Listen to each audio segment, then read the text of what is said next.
Galera, vamos então às leis de Kepler.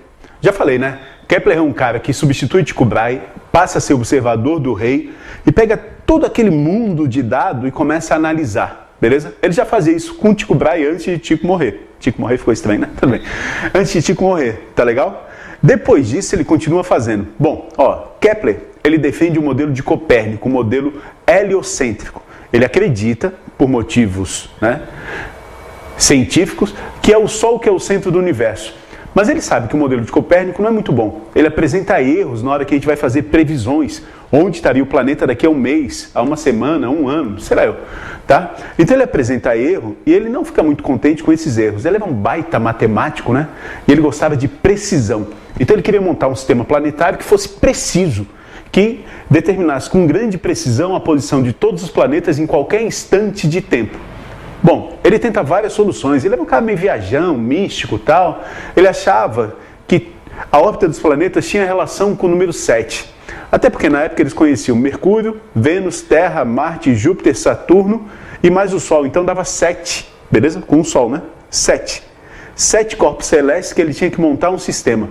Então ele tenta relacionar a órbita dos planetas com as 7 notas musicais, com os 7 sólidos perfeitos. Vocês têm que convir comigo que tem um bocado de coisa com 7, né? 7 cores do arco-íris, 7 notas musicais, 7 sólidos perfeitos, 7 anões, essas coisas, né? 7 era um número cabalístico, forte, né? E associado a alquimistas, então ele tentou fazer essa relação. Bom, não deu certo, né? E ele partiu para outras coisas, né?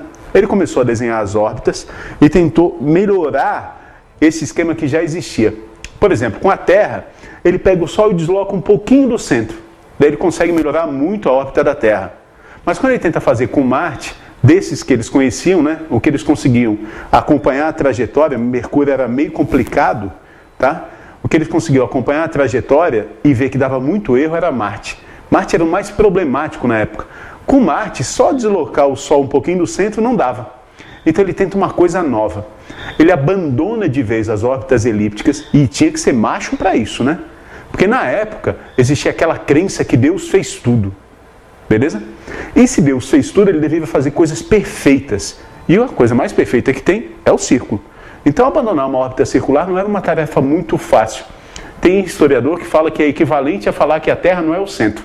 Então, ele é macho pra caramba e fala assim, bom, círculo não dá certo, vamos tentar outra coisa. Vamos tentar uma elipse. O que é uma elipse? Elipse é um corte transversal no cone. Dá uma olhadinha nessa imagem aqui. Tá legal? Então, ele fala assim, vamos tentar uma elipse. E quando ele tenta uma elipse, ele resolve todos aqueles problemas de precisão do modelo anterior. Ou pelo menos ele melhora muito a precisão. E ele percebe que essas novas órbitas elípticas, elas dão conta de prever com mais precisão a posição dos planetas. E ele fala assim, bom, se eu fiz um modelo e bate com o experimento, é porque o modelo está certo. As órbitas são elípticas. Bom, uma elipse, né? Galera, dá uma olhada nessa animação aqui, de como é que se desenha uma elipse. A gente faz o seguinte, a gente crava 2 preguinhos na madeira, como aqueles 2 pontos ali, são 2 preguinhos, beleza? A gente amarra uma cordinha, pega um lápis, tranca na cordinha e mantém a cordinha esticada. Aqueles 2 riscos que aparecem ali representam a cordinha. E com o lápis a gente dá uma volta ao redor dos 2 preguinhos. Daí a gente desenha uma elipse, ok? Aqueles 2 preguinhos ali, eles são chamados de focos da elipse. Eles são os focos que eu uso para desenhar a elipse. Então, Kepler propõe isso, que a órbita dos planetas era elíptica, onde o Sol ocupava um daqueles focos da elipse. O Sol estaria aqui, no que a gente chama de foco da elipse. Ok? Zeca, não tem 2 focos? Tem um outro foco aqui, né? Que seria o outro prego cravado na madeira. Só que o outro foco não é ocupado por ninguém, o outro foco é vazio. Só tem uma ocupação, que é a do Sol, num dos focos. E o planeta descreveria essa órbita achatada ao redor do Sol, essa órbita elíptica ao redor do Sol. O planeta ia girando ao redor do Sol, e a órbita não seria circular. Galera, essa é a primeira lei de Kepler. Só isso, Zeca? A primeira lei, ela fala exatamente isso, que a órbita dos planetas é elíptica e o Sol ocupa um dos focos da elipse. Quer dizer, né, tem uma hora que o planeta fica mais afastado do Sol e tem uma hora que o planeta fica mais próximo do Sol. Beleza? Até recebe um nome isso, né? Ó, como é que é o nome do Sol? Já falamos sobre isso. O nome do Sol é Hélio, né? Hélio é do deus grego Sol. Beleza? Então, quando o planeta está mais perto do Sol, isso aqui recebe o nome de periélio. Ó, perto do Hélio, do Sol. E quando o planeta está mais afastado do Sol, vou desenhar ele aqui pretinho, pá. Quando ele está mais afastado do Sol, ele é chamado de afélio. Afélio é afastado do Sol. Beleza? Então tem uma hora que o planeta passa mais perto do Sol e tem uma hora que o planeta passa mais longe do Sol. Ô Zé, como é que eles não tinham descoberto isso até agora? Bom, a órbita dos planetas é elíptica, mas ela não é muito elíptica. Existe uma coisa chamada excentricidade da elipse. Excentricidade é o seguinte, tá? Se eu desenhar o outro foco aqui, então eu tenho aqui foco 1, foco 2, beleza? E aqui eu tenho aquele cordão esticado da animação. Tá legal? Ó, uma elipse ela tem 2 raios, então. Diferente da circunferência que só tem um. O raio vai ser a distância de um ponto na superfície da elipse até um dos focos. Então a gente vai ter aqui, ó, raio 1 e raio 2. E existe uma distância entre esses 2 focos, beleza? Que vai me definir, no final das contas, o quanto achatada está essa elipse. A excentricidade seria dada pela distância que separa os 2 focos e a soma dos 2 raios. Essa equação a gente não vai usar, só estou botando aqui, ó, para caso apareça em algum vestibular uma pergunta sobre excentricidade da elipse. Ó, excêntrico quer dizer fora do centro, né? Esses focos ficam fora do centro da elipse. Quanto mais excêntrica for a elipse, mais fora do centro ficam os focos. Lembra, o que é uma pessoa excêntrica? É uma pessoa fora do centro, né? Não é igual a todo mundo, não está centrada como todo mundo. Zé que eu sou, deixa, tudo bem, não faz mal, é normal, as pessoas são, né? Todo mundo é um pouco. Então, a excentricidade, ó, vai me dizer o quanto que esses focos estão fora do centro. Vai ser dado por essa formuleta aqui, ó, essa equaçãozinha, beleza? Percebe o seguinte, né? Se a distância for 0, significa que a gente juntou os 2 preguinhos. Concorda com o Zeca? Se a gente juntar os 2 pregos e amarrar uma cordinha, a gente vai ter um círculo perfeito. Então, uma elipse de excentricidade 0 é um círculo perfeito. Se eu esticar totalmente o cordão, né? Se eu esticar totalmente o cordão, meu lápis só vai fazer isso aqui, ó. E meu raio 1 mais o raio 2 vai ser igual a exatamente essa distância. E na hora que eu dividir, dá 1. Então essa elipse vai ser totalmente achatada. Então a excentricidade de uma elipse, ela só vai, o E aqui na excentricidade, ela vai de 0 até 1. Onde 0 seria o meu círculo perfeito e 1 seria uma retinha, né? Totalmente achatada. As órbitas dos planetas, elas não são tão achatadas, né? A excentricidade é muito mais próxima de 0 do que de 1. Pelo menos os conhecidos da época. Dá uma olhada aqui, ó, na excentricidade dos planetas. Dos planetas conhecidos até então, percebe, né? Vênus, que era um que eles conseguiram medir, a excentricidade é quase 0. Olha só a Terra como é pequenininho, né? 0,01, lembra? Ó, vai de 0 até 1. Mesmo Marte, olha só, Marte não chega a 0,1, que era dos planetas medido a órbita mais excêntrica que existia. Só para vocês terem uma ideia, olha só, né? O que seria uma excentricidade? Tá? Opa, sempre volta isso daqui, né? Pro lado errado. Opa, demais.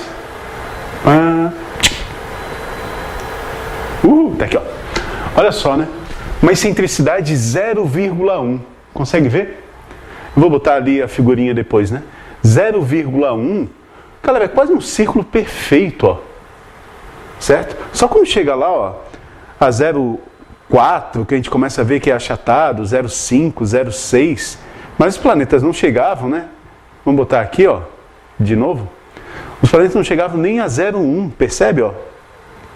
Então as órbitas são muito pouco achatadas.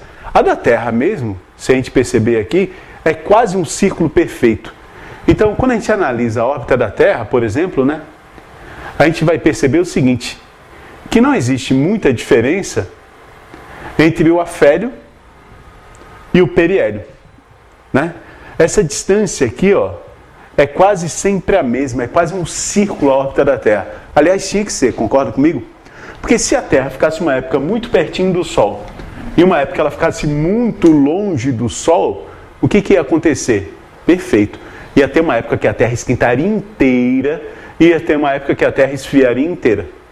Então, se isso não acontece, é uma prova que a órbita é quase circular. Ô Zeca, que foi? Existe inverno e verão. Eu sei, olha aqui pro Zeca, ó.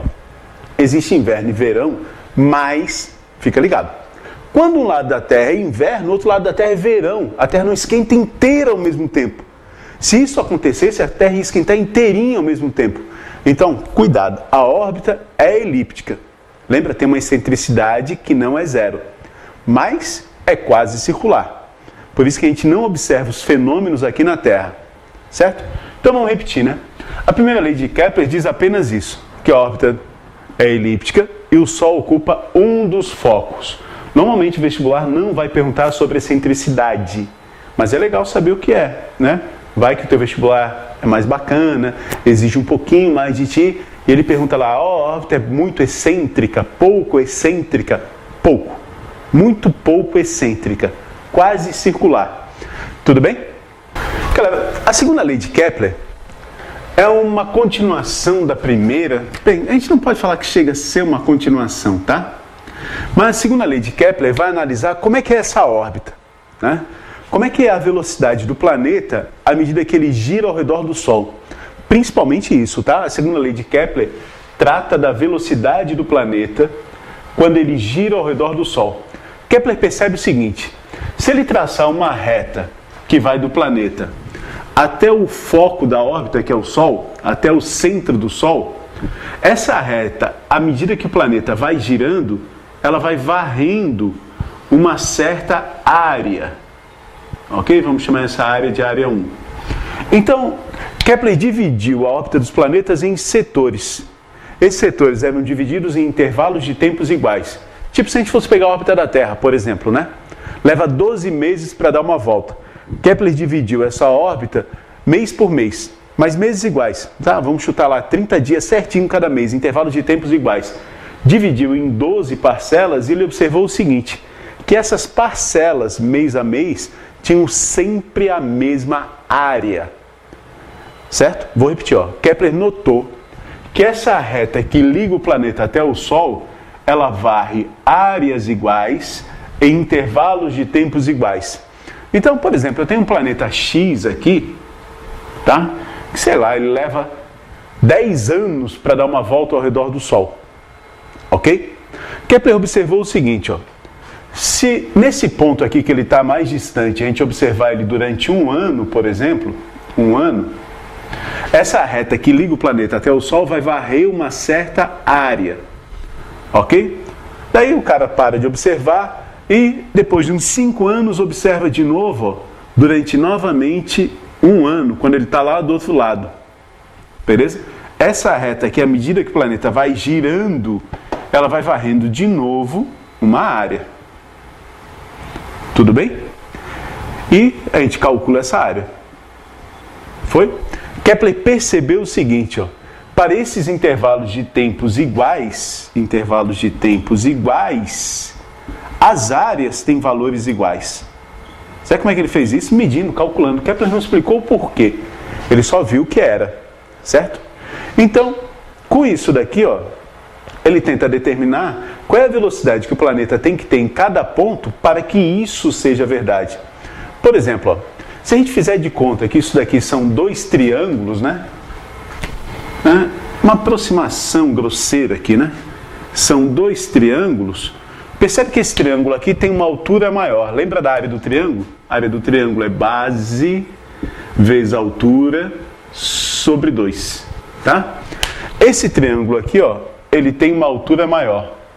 Bom, se a altura é maior, para dar a mesma área, a base tem que ser o quê? Menor. Esse triângulo aqui tem uma base menor, tem uma altura menor. Ó. Aqui, vamos botar que isso aqui é a altura dele, tá? Podemos botar até mais atrás. Tem uma altura menor. Então a base, para compensar, tem que ser o quê? Maior. Tudo bem? Então Kepler notou, né, que para que ocorra essa relação entre as bases, quer dizer, ó, quando ele está longe, a base é pequena. Quando ele está perto, a base é grande. Essa base aqui, ó, estava relacionada diretamente o quê? Com a distância que o planeta percorria. Certo? Isso significava o seguinte, né? Quando o planeta está longe, no mesmo tempo ele percorre uma distância menor. Quando ele está perto, no mesmo tempo ele percorre uma distância maior. Ó, se quando ele está perto ele percorre uma distância maior, no mesmo tempo, é porque ele está andando mais rápido. Isso. Então Kepler nota, ó, que para que isso seja verdade, isso é o mais importante da segunda lei, tá? Quando o planeta se afastar do Sol, se afastar, a velocidade dele vai diminuir, anota aí no teu caderno. E quando ele se aproximar do Sol, a velocidade dele vai aumentar. Anota isso no teu caderno, beleza? Quando ele se afasta, a velocidade diminui. Quando ele se aproxima, a velocidade aumenta. Ou seja, né? Esse ponto aqui que a gente chamou de afastado do hélio, lembra, né? Afastado do hélio é quem? O afélio. E isso está aí no teu caderno já, né? É o ponto de velocidade mínima. Olha, ele vinha freando. Né? E depois ele começa a acelerar. Ok? Então, esse ponto que está mais perto do hélio a gente chamou de periélio, seria o ponto de velocidade máxima. Zeca, quanto mais perto, mais rápido. Isso, se eu tiver vários pontos, né? Já teve questão assim, ó, vários pontos, e daí dava distância até o Sol. Beleza? Aquele ponto que estivesse mais perto do Sol, o planeta estaria andando mais rápido. Quanto mais afastado, sempre mais devagar. Kepler não explica nada disso, tá? Mas a gente já sabe explicar. A gente poderia explicar isso daqui, ó, por atração gravitacional, por exemplo. A gente poderia dizer o seguinte, né? Ó, quando o planeta se afasta do Sol, a gente teria uma situação equivalente a um objeto fugindo da Terra. Quando a gente joga uma caneta para cima, o objeto fugindo da Terra. Lembra, né? Se o objeto está fugindo da Terra, está se afastando da Terra, a gravidade ajuda ou atrapalha o movimento dele? Perfeito, a gravidade atrapalha o movimento dele. E a velocidade, à medida que ele se afasta, vai diminuindo. Então, ó, o objeto se afastando do Sol, a gravidade vai atrapalhando o movimento e a velocidade diminuindo. O Zé, que quando se aproxima, olha só, né? Quando se aproxima, seria equivalente a um objeto caindo na Terra, se aproximando da Terra. Daí a gravidade ajuda, né? Quando a gravidade ajuda, a velocidade aumenta. Isso, olha aqui para o Zeca. Então, se afastando, fugindo do Sol, gravidade atrapalha. Se aproximando, caindo no Sol, gravidade ajuda. Beleza?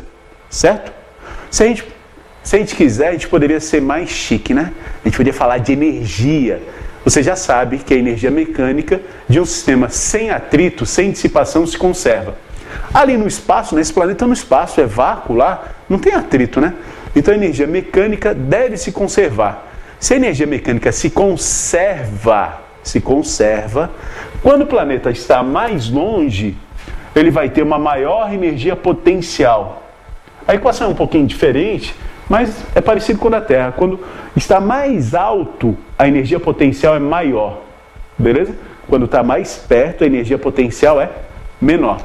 Então, o planeta mais distante do Sol, ele vai ter uma maior energia potencial. Quando ele chegar mais perto, ele vai ter uma energia potencial menor.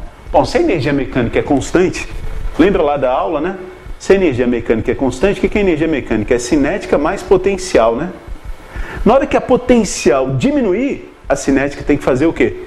Aumentar. Então, à medida que ele se aproxima do Sol, a energia cinética tem que aumentar e a velocidade aumenta. Tudo bem? À medida que ele se afasta, a potencial diminui. A potencial aumenta, então a cinética tem que diminuir e a velocidade diminui. Tá claro isso? Sim? Então, quando o planeta orbita ao redor do Sol, ele fica acelerando e freando, acelerando e freando. Quando ele chega mais perto, ele está mais rápido. Quando ele está mais longe, ele está mais devagar. Tá? Tem uma animaçãozinha aqui, a minha não ficou boa, porque parece que ele para aqui. Ele não chega a parar, né? Mas ele vai lá, ó. Ele acelera.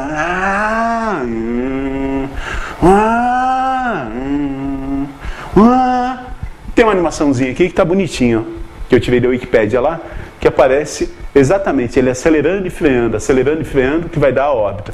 Se a órbita for quase circular, a velocidade é quase constante, porque a distância permanece quase a mesma, que é o caso da Terra, né? A Terra não fica freando e acelerando muito. A velocidade dela é quase constante. Tudo bem?